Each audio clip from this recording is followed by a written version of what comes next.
Now, how do you go about, I guess, sourcing writers and vetting writers, and then I guess holding on to them as well? Because it's the internet is a very transient nature. Tiger Fitness's writers outside of you are not in headquarters there. So how do you, I guess, kind of keep a handle on your pool of writers and ensure they just don't do one article and don't come back for 4 years, kind of thing?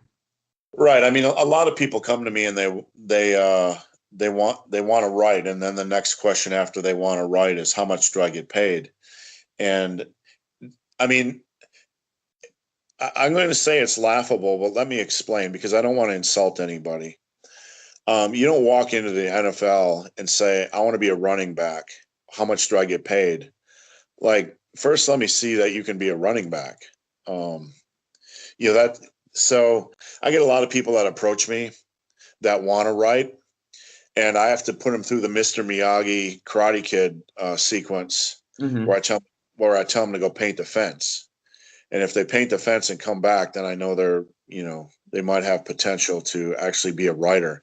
And what I mean by that is, you know, I tell them the one of the first questions you get is, what should I write about? And I'm like, I don't know what the fuck you want to write about. Don't ask me what to write about. What do you want to write about? So I'll have them go write that first article. And if they actually come back, that's a good sign. Yeah.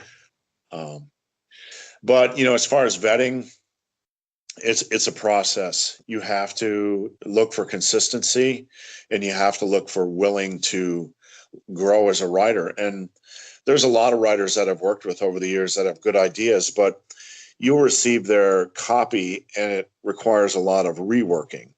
Um, it's just, not clean copy. It's a mess. Yeah. And again, this is not an attack on people, but you have to put out something that sounds intelligent, and that's what an editor does.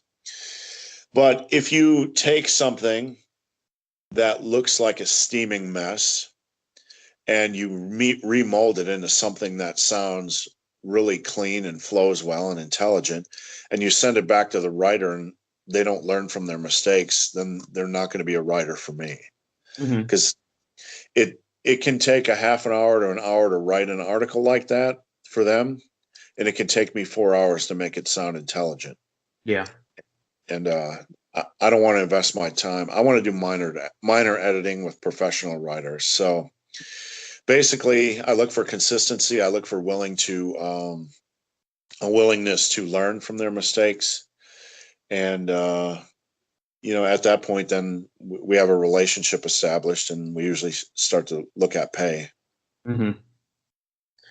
When with people that are interested in getting into writing, do you recommend that they, I guess, read stuff on how to do copywriting, how to do technical writing, things like that, or just develop your own voice and write, whatever just comes from the inside? Obviously, using correct grammar and things of that nature. I don't usually push them to read about writing because they're going to get confused.